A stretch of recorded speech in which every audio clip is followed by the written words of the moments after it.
नमस्कार. मी यशवंत गोसावी. उद्या 26 नोव्हेंबर 70 वर्षापूर्वी 26 नोव्हेंबर 1949 दिवशी विश्वरत्न डॉक्टर बाबासाहेब आंबेडकर यांनी राज्यघटना लिहून ती राज्यघटना समस्त भारतीयांना समर्पित केली आणि त्यानंतर 26 जानेवारी 1949 या दिवशी ती राज्यघटना भारतामध्ये अंमलात आली आणि तो दिवस भारतीय प्रजासत्ताक दिन म्हणून अंमलामध्ये आला. पण दुर्दैवानं मागच्या 70 वर्षामध्ये ती राज्यघटना भारतीयांपर्यंत पोहोचली का हा सर्वात महत्वाचा विषय आहे. कारण मी तुम्हाला सांगतो, जर तुम्ही हिंदू असाल तुमचा पवित्र ग्रंथ हा गीता असू शकतो, तुम्ही मुस्लिम असाल तर तुमचा सर्वोच्च ग्रंथ हा कुराण असू शकतो, तुम्ही जर बौद्ध असाल तर तुमचा सर्वोच्च ग्रंथ हा त्रिपिटक असू शकतो, पण जर तुम्ही भारतीय असाल तर तुमचा सर्वोच्च ग्रंथ हा भारताचं संविधान आणि संविधानच असला पाहिजे.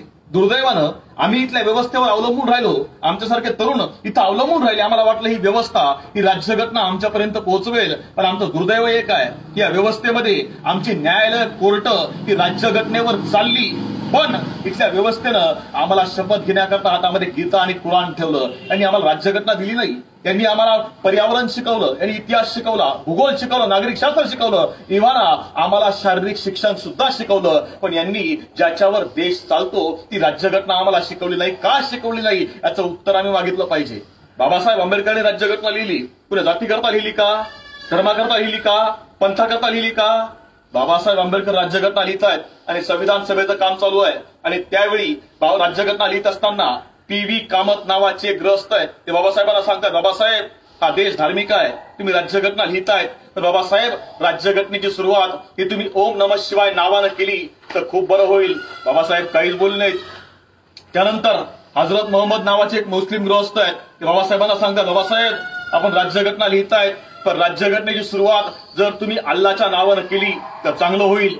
बौद्ध धर्मामधली काही लोक बाबासाहेबांना भेटायला गेली आणि सांगितलं, बाबासाहेब तुम्ही बुद्ध धर्म स्वीकारणार आहात आणि बाबासाहेब तुम्ही राज्यघटनेची सुरुवात जर बुद्धाच्या नावानं केली तर खूप चांगलं होईल. बाबासाहेब काहीच बोलले नाहीत आणि या विषयावर ज्यावेळी बाबासाहेब संविधान सभेमध्ये बोलायला उभे राहिले त्यावेळी बाबासाहेब सांगतायत की मी लिहित असणारी राज्यघटना ही कुणा जातीची नाही, कुणा धर्माची नाही, ही राज्यघटना समस्त भारतीयांची आहे आणि म्हणून त्या राज्यघटनेची सुरुवात ही समस्त भारतीयांच्या नावानं होणार. वाचून बघा, राज्यघटनेची सुरुवात आहे काय, आम्ही भारताचे लोक, आम्ही भारताचे लोक. कलम क्रमांक 1 राज्यघटनेमध्ये कलम टाकली, कलम क्रमांक 1 देशाचं नाव निश्चित केलं काय, भारत, दॅट इज इंडिया. पुन्हा नावामध्ये बदल होऊ शकत नाही. कलम क्रमांक 2, 3 नवीन राज्यांची निर्मिती केली. कलम क्रमांक 13 या मातीमध्ये आम्हाला 19 अभिव्यक्ती स्वातंत्र्य दिलं. कलम क्रमांक 23 वेठबिगारी थांबवली. 24 बालमजुरी संपवली. कलम क्रमांक 25 धर्मचिकित्सेचा अधिकार दिला.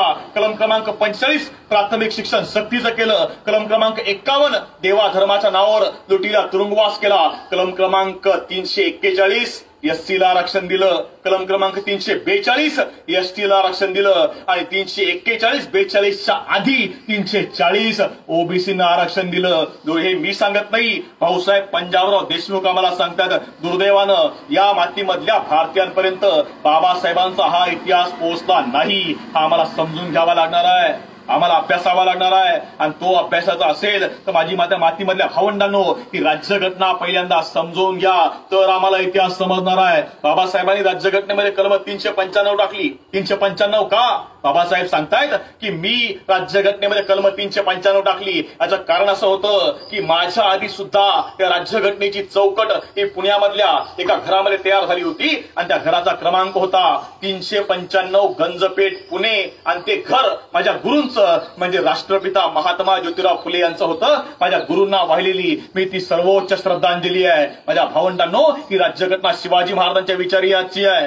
राज्यघटनेमध्ये काय आहे? छत्रपती शिवाजी महाराजांचं स्वराज्य राज्यघटनेमध्ये आहे. महात्मा फुलेंची समता राज्यघटनेमध्ये आहे. शाहू महाराजांचं आरक्षण राज्यघटनेमध्ये आहे. आमच्या शहाजी महाराजांचा, महात्मा कबीरांचा विचार, जगद्गुरु तुकोबारायांचा विचार हा राज्यघटनेमध्ये आहे आणि त्यामुळे येणाऱ्या काळामध्ये आमच्या प्रत्येक माणसापर्यंत, आमच्या प्रत्येक भावंडापर्यंत ही राज्यघटना आम्हाला स्वीकारायची आहे, सांगायची आहे. आणि सर्वात महत्वाची गोष्ट, अनेक लोक विचारतात राज्यघटना एकट्या बाबासाहेब आंबेडकरांनी लिहिली का? अनेकांनी लिहिली होती. प्रश्नासाठी त्याचं उत्तर असं आहे की राज्यघटना एकट्या बाबासाहेबांनीच लिहिली. हे मी सांगत नाही, इतिहास सांगतो. काय झालं होतं, राज्यघटनेमध्ये एकूण 22 समित्या होत्या आणि त्या संपूर्ण समित्यांची मुख्य समिती घटना समिती, तिचे अध्यक्ष डॉक्टर राजेंद्र प्रसाद तत्कालीन राष्ट्रपती आहेत आणि त्यामध्ये 22 समित्या आहेत आणि 22 समित्यांमध्ये भाषांतर समिती आहे, उर्दू भाषांतर समिती, माहिती समिती, अनेक समित्या आहेत आणि त्या समित्यांमध्ये ज्या समितीचा राज्यघटनेशी डायरेक्ट संबंध आहे अशी एकच समिती आहे. त्या समितीचं नाव आहे मसुदा समिती आणि त्या समितीमध्ये